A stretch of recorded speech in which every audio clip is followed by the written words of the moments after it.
empezar a grabar. Ahí llegó alguien más. Y vamos a ver lo que hoy día nos convoca. Lo que hoy día nos convoca. Ahí, compartir, documento.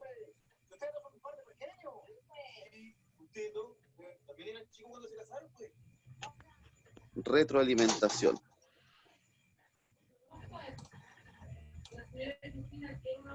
Ya, chiquillos, ahí apagué también la cámara para tener mayores recursos, así que la persona que no está silenciada, que por favor se silencie, y comenzamos porque hay dos grandes temas que entran en la prueba y espero que esta vez sí les vaya mucho mejor que en la anterior. En la anterior tuvimos hartas notas 4 y que se llegó ahí, rajuñando al 4 con los trabajos que me enviaron. No hubo como otras oportunidades notas sobre 6, así que espero que esta prueba sí la den bien. Y vamos a pasar entonces a ver estos dos grandes temas que entran. Uno es este del progreso indefinido y otro tema es el tema de... Otro tema importante es el tema de la revolución industrial, ¿cierto? Los voy a silenciar, chiquillos.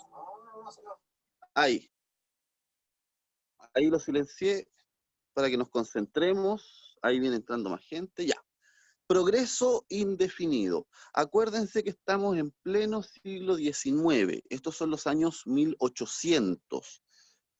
Y el mundo, que ya está viviendo la revolución industrial, cree que todo lo que está haciendo en cuanto a nuevas tecnologías lo va a llevar a un camino sin límite de crecimiento económico, de crecimiento social y de crecimiento también incluso político, porque acuérdense que están las ideas liberales que vienen de la Revolución Francesa. Estamos en algo que se define como la era de las revoluciones, tanto la revolución política y social que fue la Revolución Francesa, como la revolución social y económica que significó la Revolución Industrial. Por lo tanto, hay una idea de progreso que es sin fin, que el planeta nos va a abastecer de todos los recursos naturales y que los hombres, a través de la burguesía, son capaces de transformarlos y son capaces de generar nuevos productos y nuevas tecnologías. Es una época donde aparecen las vacunas, por ejemplo, donde aumenta la población gracias a las mejoras en la alimentación. Es una época donde reemplazamos la fuerza humana y la fuerza animal por las máquinas, surgen las máquinas. Yo ya les había comentado, la máxima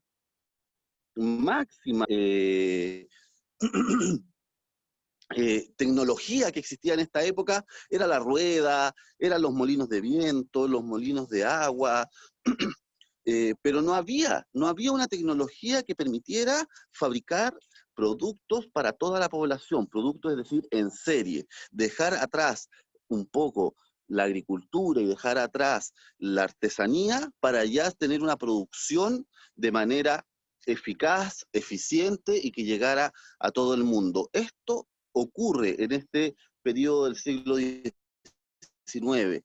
Por lo tanto, aparecen tecnologías inimaginables. O sea, yo ya le he dicho, imagínense, para estos hombres de esta época, lo que era subirse a un ferrocarril, para los hombres de principio del siglo XX, lo que era subirse a un avión, lo que era prender una luz.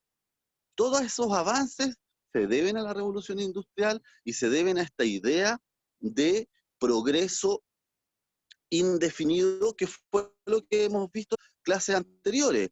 Es decir, se expande la industrialización a todo el mundo, hay un desarrollo importantísimo en la ciencia química, en las ciencias biológicas, en las ciencias físicas.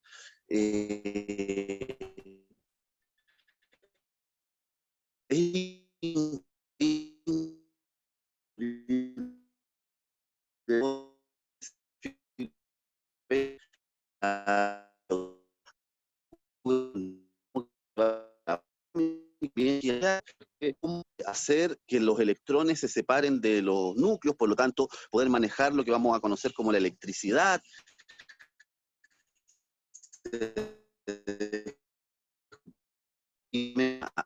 yo de presionar el vapor producido, puedo generar fuerza, todo eso da la idea al hombre entonces de que está bajo un progreso ilimitado, indefinido y además que aumenta el consumo. Por lo tanto, las personas ya empiezan a entrar a lo que se llamó y hasta el día de hoy se llama esta idea del capitalismo. Es decir, yo ya no trabajo en el campo por un pedazo de tierra, como eran los inquilinos, y donde me daban de animales, una semilla, y yo trabajaba para el dueño del fondo o de la hacienda, y sobrevivía con esos elementos y vivía toda mi vida ahí.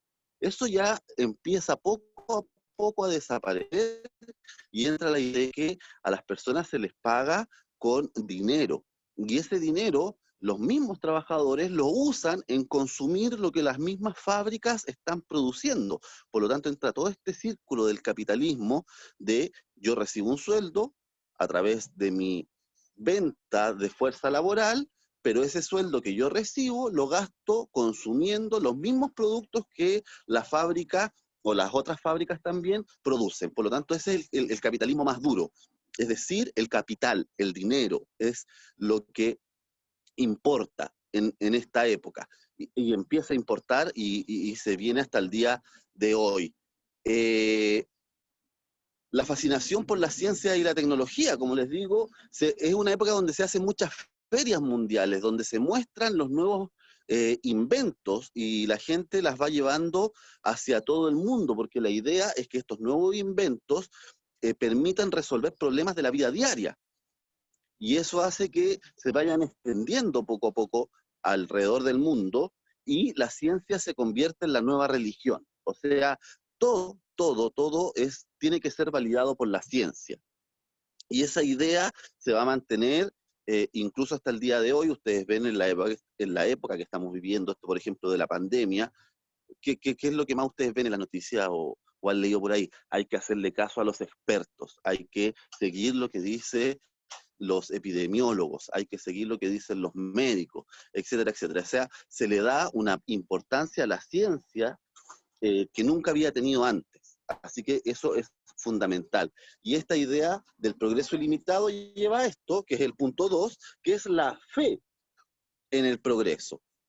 Es decir, que durante el siglo XIX se cree que la historia de los seres humanos es lineal y ascendente, es decir, que siempre vamos evolucionando, que vamos avanzando en esta idea de progreso, es decir, los que vivían antes del siglo XIX son considerados gente más atrasada, y a partir del siglo XIX entonces entra con mucha fuerza la idea de la historia lineal y ascendente. Eso es súper importante porque pensamos que todo el tiempo vamos a estar mejorando, que claramente fue un error de percepción de la gente del siglo XIX, porque después van a venir durante el siglo XX las guerras mundiales, las bombas atómicas, que hace poco se cumplieron 75 años del lanzamiento de las primeras bombas atómicas.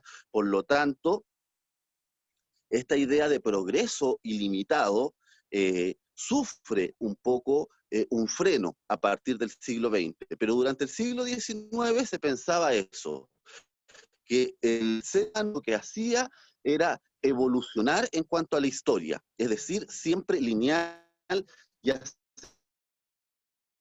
ascendente, mejorábamos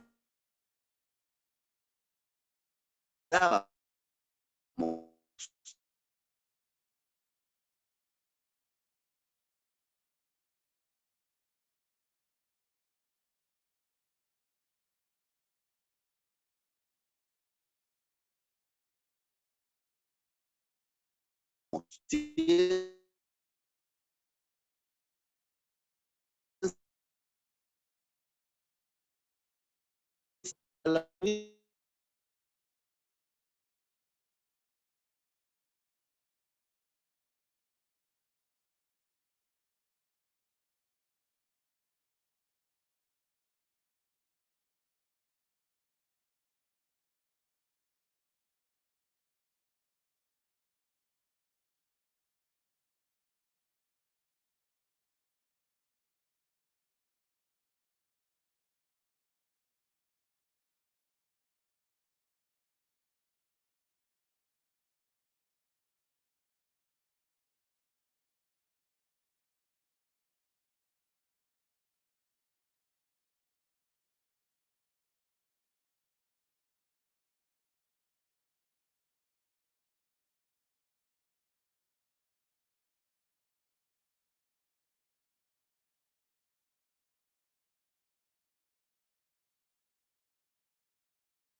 bien, chiquillos? Acuérdense, tienen que...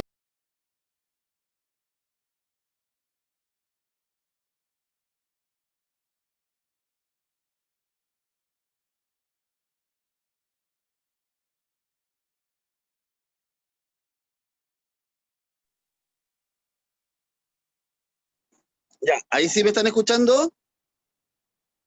Sí.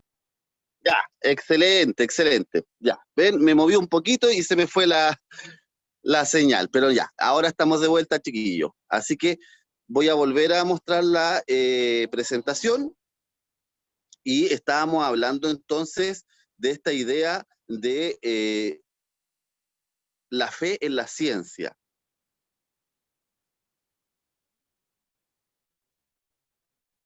¿cierto? Del optimismo que existía y de cómo se van especializando además las ciencias, se van dividiendo en distintos campos del conocimiento y entra con mucha fuerza la química, la física y la biología para explicar fenómenos humanos que eran inentendibles para esta época. Y ese mismo conocimiento es llevado a la producción, es decir, es llevado a la idea de que podemos seguir avanzando en cuanto al progreso ilimitado. Eh, Esto hace que existan nuevas miradas. La principal que en esta época surge, que es muy importante, es el positivismo, es decir, que existen leyes que rigen tanto a la naturaleza como a la sociedad.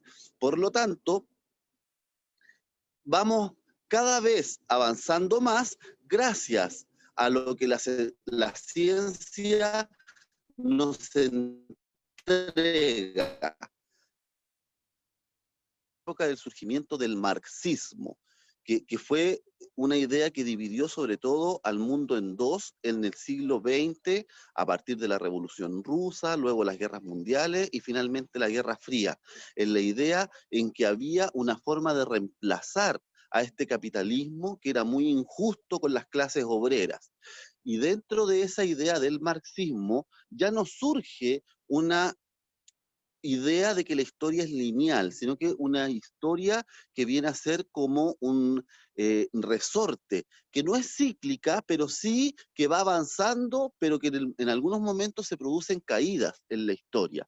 Y ahí es donde surge la idea de lucha de clases, que antes eran los esclavos contra el dominio de los faraones, de los emperadores. Después fue la idea de los artesanos en contra del nacimiento de la burguesía o de la nobleza durante la Edad Media. Y finalmente se viene una nueva lucha de clases, dice el marxismo, que es entre los obreros, el proletariado, es decir, esta nueva clase que surge a partir de las fábricas, de las industrias, y que ellos entran en una lucha en contra de la burguesía, en contra de la clase alta, que es la que tiene el capital y el dinero. Y ahí dicen ellos va avanzando la historia, en una permanente lucha de clases sociales. Y así surge entonces esta idea del marxismo que más adelante vamos a ver en detalle de cómo funcionó y cuáles eran sus ideales y además cómo no funcionó, porque finalmente el marxismo es una teoría y una ideología que no pudo ser aplicada si no fue a través simplemente de la violencia y de las armas. El gran problema del marxismo es que limita la libertad de las personas. El darwinismo social, ¿se acuerdan que les expliqué esta idea de tomar los postulados de Charles Darwin de la evolución de las especies, de la evolución biológica, y llevarlo a la sociedad? Eso fue también un gran problema porque se creía que habían seres humanos más evolucionados que otros. Así que fue lamentablemente mal tomada la teoría de Darwin para empezar a hablar de razas dentro de la especie humana, que es algo que no existe, el tema de las razas dentro de la especie humana, pero sí tomaron la idea de la evolución de Darwin y lo llevaron entonces a que habían sectores del mundo que eran menos evolucionados como seres humanos, por lo tanto se les podía explotar, se les podía esclavizar, o nace ya la idea después con mucha fuerza del racismo. Pero eso es porque se malinterpretó socialmente una teoría que era de orden biológico. Y finalmente el psicoanálisis, que también surge en esta época, que intenta explicar el funcionamiento de la mente humana respecto a cómo interpreta la realidad. Pero lo que nos importa, chiquillos, son las dos primeras, el positivismo y el darwinismo. Todo esto de la idea viene de la revolución industrial. Revolución industrial que ya hemos visto toma su nombre de que es un cambio drástico, es un cambio profundo y rápido. En muy pocos años, y estamos hablando nosotros que la especie humana moderna, como Homo sapiens, tiene 300.000 años, en 300.000 años hemos cambiado muy poco como biológicamente, chiquillos. Desde que ya surge el Homo sapiens, el actual ser humano. Antes estaban el Australopithecus, el Homo erectus, el Homo habilis, etcétera, que son los primates de donde nosotros provenimos, hace 5 millones de años, 3 millones de años. Pero en los últimos 250.000, 300.000 años, ya con el Homo sapiens, así como somos nosotros, esto de caminar erguido, de tener un lenguaje para comunicarnos, perdimos el pelo de la piel, nos repartimos por todo el mundo, etcétera. Nunca había habido un cambio tan profundo como había sido, primero, el descubrimiento de la agricultura hace 12.000 años, que trajo consigo hacerse nómade, el nacimiento de la escritura y de la historia como la conocemos. Aparte de eso, nunca habíamos tenido un cambio tan profundo como el de la revolución industrial, que surge ¿dónde? En Inglaterra. Chiquillos, nunca se olviden de eso. Surge en Inglaterra y la revolución industrial es este proceso entonces de cambios profundos que se producen sobre todo en los sistemas productivos, en cómo yo fabrico las cosas. Pero además ese cambio de los sistemas productivos, de cómo produzco, nos lleva a un innumerable campo de cambios en nuestra forma de vivir, en nuestra forma de relacionarnos entre nosotros y en nuestra forma de relacionarnos con el planeta. Así que es la modernización, es la invención de las máquinas. Es decir, ya no somos nosotros o nuestros animales o la misma naturaleza las que ejercen la fuerza. La fuerza la ejercen las máquinas que vamos fabricando. Y eso nos permite productos porque podemos fabricar más rápido y además esta idea de consumo también ilimitado. Yo tengo dinero porque trabajo y puedo comprar lo que se está fabricando. Todo eso lleva entonces a que se acabe el sistema de producción antiguo que estaba basado en la tierra, en la propiedad de la tierra y en lo que producía la tierra en cuanto a alimentos, en cuanto a animales, etcétera, y se viene esta idea entonces de las grandes ciudades con fábricas, con obreros, viene la invención, ya lo he dicho, de los ferrocarriles, de los tranvías, después el automóvil, la electricidad, etcétera. Etapas, hablamos de básicamente dos etapas principales, pero también las podemos dividir en tres. Vimos que la primera etapa era la que surgía en Inglaterra, así que siempre recuerden, revolución industrial, ahí yo le estoy dando tips para la prueba, chiquillos, cuando recalco una idea es porque se viene. Inglaterra, siglo XVIII. Un señor, James Watt, inventa la máquina a vapor. Logra sintetizar a través del calor el agua, convirtiéndola en vapor, y ese vapor, a través de la presión, hace mover todo un mecanismo de poleas, de ruedas, etcétera, que reemplazan la fuerza humana por la fuerza de la máquina. En este caso, de la máquina a vapor. ¿Cuál carbón? Porque es con lo que se calienta el agua. Explotan en el sentido de la extracción que se hace del carbón, que antes no se utilizaba. Antes existía lo que se llamaba el carbón vegetal, es decir, de los mismos árboles, cuando limpiaban un bosque o arrasaban un bosque, quemaban un poco la madera más grande y ahí producían carbón. Pero aquí ya nace el carbón mineral, es decir, de dentro de la tierra surge con fuerza la minería del carbón.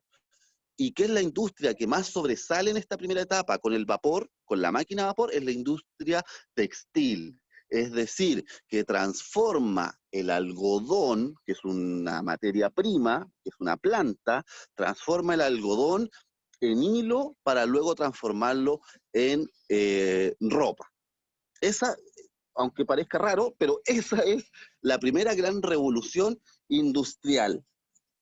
Y a través de esto se desarrolla lo que se llamó el imperialismo inglés. Inglaterra empezó a conquistar diversos territorios por todo el mundo que tuvieran carbón, que tuvieran algodón, y se hace dueño de Canadá, aunque se viene independizando Estados Unidos de Inglaterra, igual tenía ahí en Estados Unidos puestos sus intereses, la India, Australia, Egipto, Sudáfrica, Madagascar, la parte sur oriental de China, donde está Hong Kong, incluso partes de Japón. O sea, Inglaterra se convierte en el gran imperio mundial,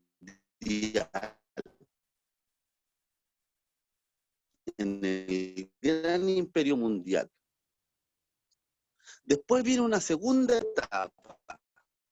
Esta etapa ya traspasa la máquina a vapor a otros sectores de producción, el ferrocarril, es decir, la locomotora, el movimiento a través de la quema de carbón, arrastrando muchos carros más con la fuerza que genera, y surge el ferrocarril, es decir, un medio de transporte que puede comunicar a las personas a distancia, pero además puede llevar productos, y muchos productos a distancia.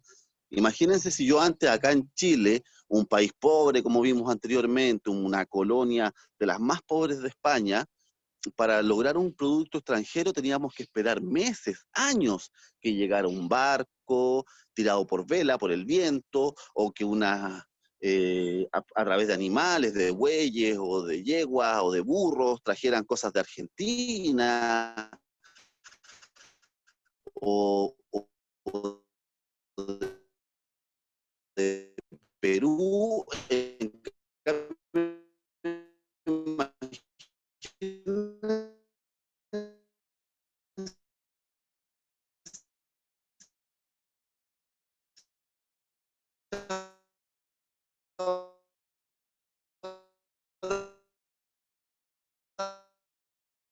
Con un ferrocarril, puede transportar como peso un animal, lleven. Por lo tanto, ahí viene a través de al petróleo, energía, fin, etcétera. Y eso lleva poco a poco y de la mano al invento también de la electricidad como consumo. La electricidad es algo que está en la naturaleza, pero los científicos del siglo XVI, XVII, XVIII, lo más que podían hacer era jugar con imanes, aislarla en tubos al vacío, pero logran en el siglo XIX, segunda mitad, logran controlar la electricidad, producirla a través de un dínamo, es decir, a través del movimiento, producir electricidad y además conducirla a través de cables a distintas partes. O sea, deja de ser un experimento científico la electricidad para transformarse ya en una fuente de energía, que es la fuente de energía principal que existe hoy en día. O sea, todo, todo, chiquillos, y ustedes lo saben, se hace con electricidad. Si no tuviésemos electricidad, nos tendríamos que levantar o acostar a las 6 de la tarde, porque con suerte tendríamos una vela para iluminar y no caernos dentro de la casa.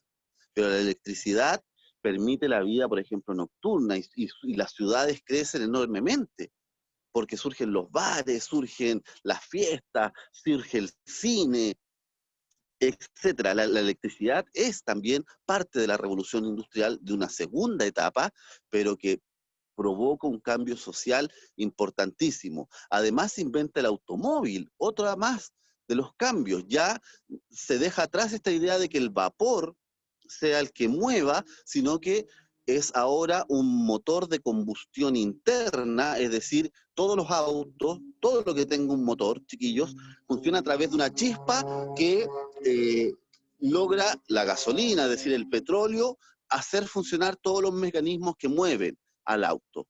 Por lo tanto, cuando surge el motor de combustión interna, inmediatamente se reemplaza la máquina a vapor. Ya nadie, en ninguna fábrica existe una máquina a vapor, ya no existe. Ahora son todas movidas por estos motores de combustión interna, que generalmente funcionan con petróleo, pero además también pueden funcionar con electricidad. Por lo tanto, viene un nuevo cambio y aparece el telégrafo, el teléfono, etcétera.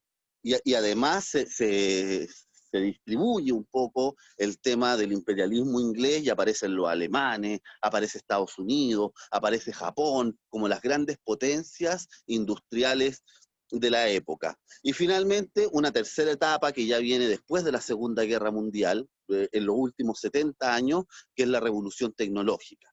Es decir, la electricidad, además nosotros la transformamos en poder llevar conocimiento a distintas partes del mundo a través de la tecnología, conocimiento e información. Y surge los computadores primero, luego viene el internet, y podemos procesar lo que antes teníamos que llenar en una biblioteca gigante, todas las informaciones, libros, en enciclopedias, las podemos procesar en un pequeño disco duro, en un pequeño pendrive o hasta en el celular. Así que ahí viene la revolución tecnológica, que es la que va de la mano con la globalización, que es otro tema que vamos a ver después, va de la mano de la globalización, en que permite que todo el mundo esté conectado. Hace una semana atrás explotó una fábrica de fuegos artificiales al lado de una bodega que tenía elementos químicos en el Líbano, explotó y a los 5 minutos o menos nosotros ya estábamos a través de nuestros celulares viendo los videos de la explosión. Hace 50 años, hace 100 años, nos hubiésemos demorado varios días, hasta semanas, en conocer que eso había pasado. Ahora es en el momento, es decir, estamos conectados todos en el mundo. Volviendo al tema de la primera revolución industrial, que es lo último que entra en la prueba, es entonces en Inglaterra donde surge, sobre todo por un tema de que a una población, porque aumenta la alimentación de las personas y aparecen las primeras vacunas, y el alrededor disminuye la tasa de edad. Por lo tanto, empiezan a vivir muchas personas más, aumenta la población y esa población necesita comida, esa población necesita ropa. Y ahí viene entonces de la mano con el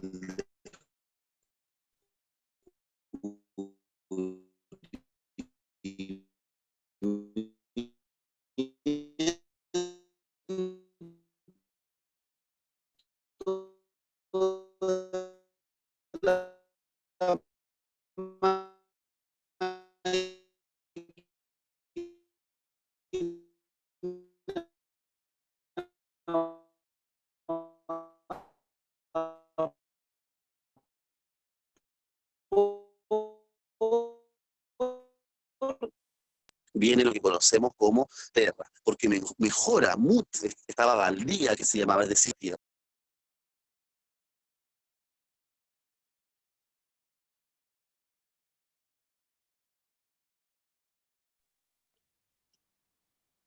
Ya, ahí volví.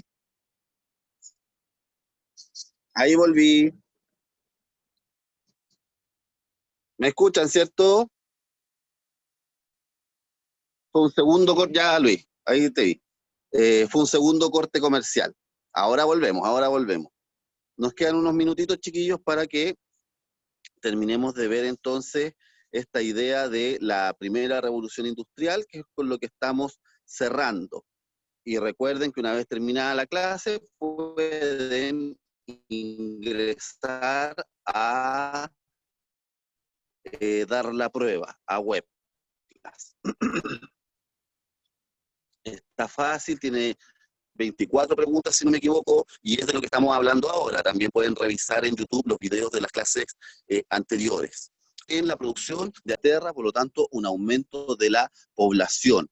Más población, más alimento fue yendo de la mano, como un ciclo. Así que disminuye la mortalidad, aumenta la población, esa población tiene mayor acceso a los alimentos y viene de la mano entonces con un aumento en el consumo, ¿no?, de varias partes del mundo para extender su comercio. Inglaterra, les decía la otra vez, es una isla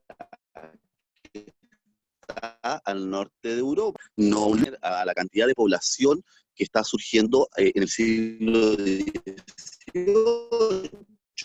Por lo tanto, las colonias que se llaman, es decir, los territorios que va conquistando, les sirve para mandar población allá y además obtener mano de obra, obtener materias primas, obtener fuentes de energía, etcétera, y se transforma en la gran potencia mundial. Y es entonces a través de la máquina a vapor que inventa James Watt que se reemplaza la fuerza manual, la fuerza de los artesanos, se reemplaza por la fuerza que entrega el carbón y el vapor. Esto yo se los recalcaba en el sentido que antes eran los artesanos que prácticamente se demoraban varios días o semanas en crear un producto. Un artesano que creaba un mueble, por ejemplo, tenía que él mismo prácticamente cortar la madera, darle la forma, pegarla, etcétera. Y eso llevaba mucho tiempo. En cambio ahora la madera se coloca en una máquina y la misma máquina la corta, la lija, le da la forma, la pinta, y hasta incluso logra unirla. O sea, la importancia del trabajo manual es reemplazada por las máquinas, siendo al principio, acuérdense, el carbón y el vapor lo principal.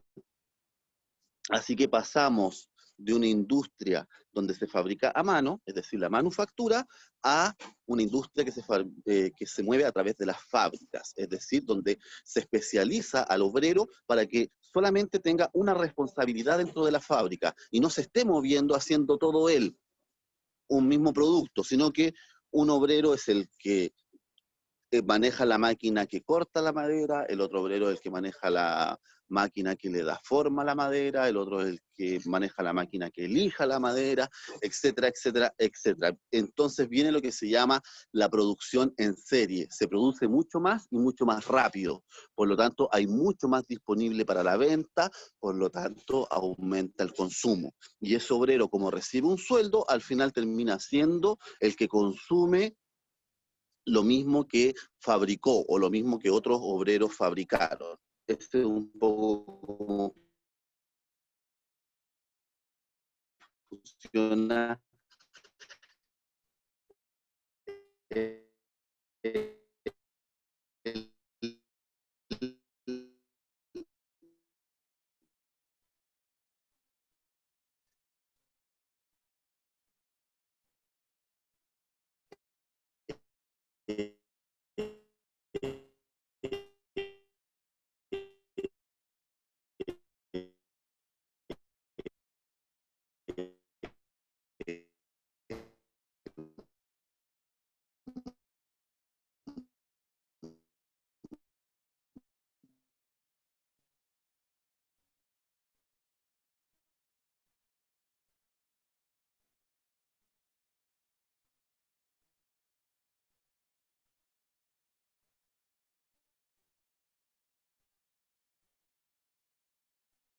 capitalismo viene, aparte significó el aumento de la población de 7.200 millones que tenemos hoy en día, ¿van? ¿Cómo creció?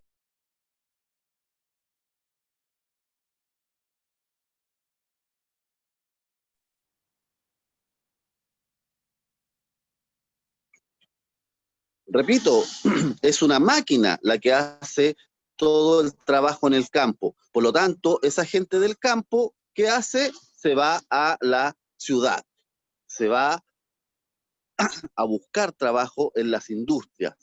Pero lamentablemente las condiciones de vida en la ciudad son horrorosas para estos obreros, que son los que se conoció en un principio como el proletariado.